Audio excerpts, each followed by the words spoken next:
The aim today is to pit the Polar H10 heart rate strap against the Polar Verity Sense heart rate monitor. Now, optical heart rate monitors have a bit of a reputation for not being as accurate as chest straps, so we want to see what Polar's managed to achieve. This has been out for about 5 years now. The prices of the two of them are fairly similar, so it's nothing new, but I wanted to confirm for myself. So, not going to talk about the H10. It's well known. It's supposed to be the best in class of the heart rate straps. That said, it can still have a few funnies, and one thing I find is that I use a chest strap and generally use some paste on here, special stuff for these contacts that are used in hospitals to get a good contact, and I can still find it drying out on rides and then end up not getting any heart rate data. Now, the Verity is a very light strap. It generally goes on your upper arm. And you simply have to press this button to turn it on.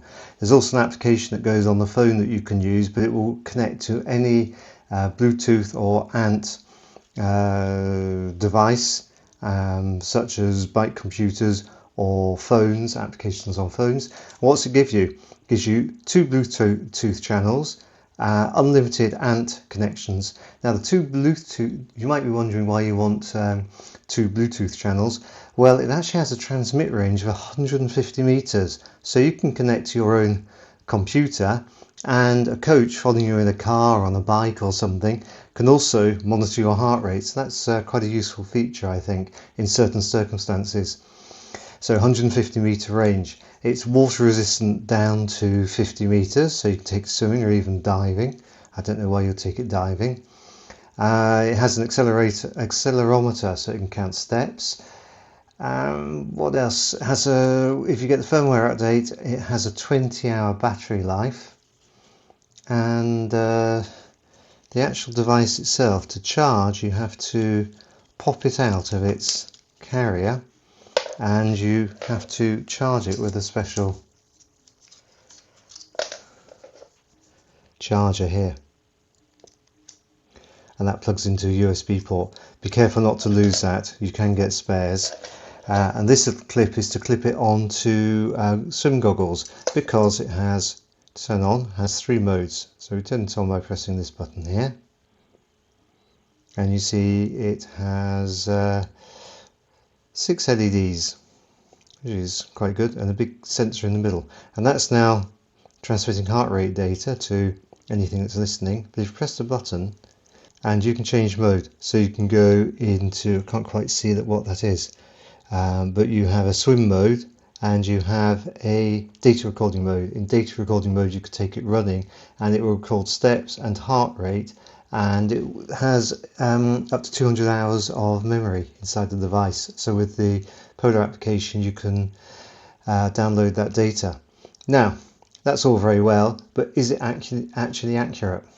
Let's see how the Polar Verity Sense compares to the Polar H10.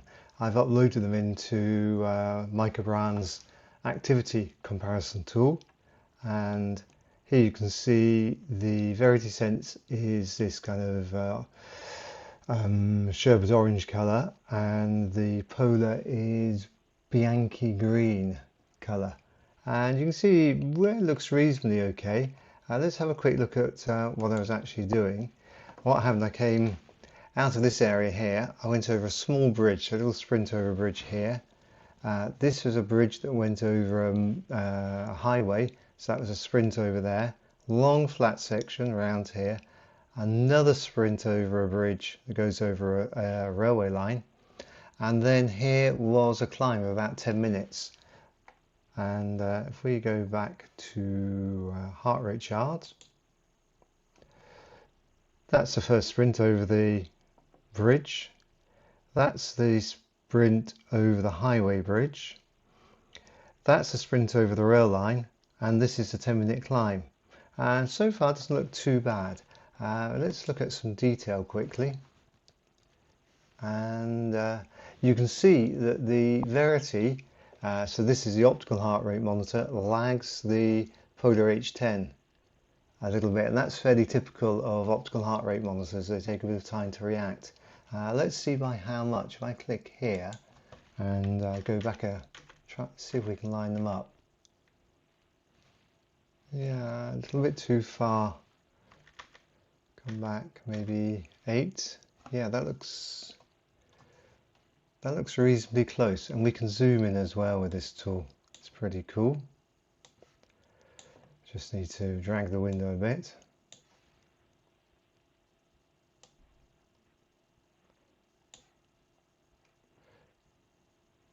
How much more to zoom? That's probably enough. Let's go back to the start.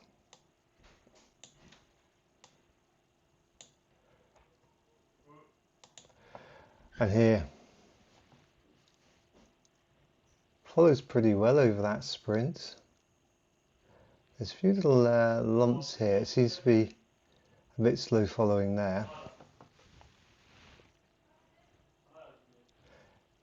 Now here there's a bit of discrepancy. Max heart rate 140, so that was the second sprint over bridge, whereas the Polar was 148, so there's an 8 beat per minute heart rate difference there. But it's not the end of the world. The Verity seems to not track some of the very quick peaks and troughs. This, I think, was a glitch with the H10. I noticed that when I was cycling along, that it seemed to have some kind of dropout at that point, so we'll ignore that. So there, it's following pretty well. Here again, this is another sprint. It seems, what, 150 and 146, 4 beats per minute down. We've not actually got a 0 axis down here, so it exaggerates a little bit the differences. But apart from that, here it's tracking pretty well up and down. This is a long climb. Again, these dropouts on the Polar look bogus to me. I think the Verity Sense is probably doing a better job. And then at the end here, this is back up a long false flat. It tracks pretty well. So I would say that the Verity Sense is doing a good job. Just this lag. So if you're going to do sprints under a minute, it may not be the ideal heart rate monitor because it's going to lag even a band, and a band, remember, is going to lag power, so your heart takes a certain amount of time to respond. I did a second ride, so if we come out of this, so just to show you what it was, came through this village here, and then it climbed all the way up to this point here, and then a descent. Again, it looks pretty much spot on, apart from a bit of a lag on the Verity. Again, these glitches I'm not convinced about on the H10. I think it's due to losing contact here and here. And then a little bit of, seems to be a bit more of a decoupling at the end. So let's look at that.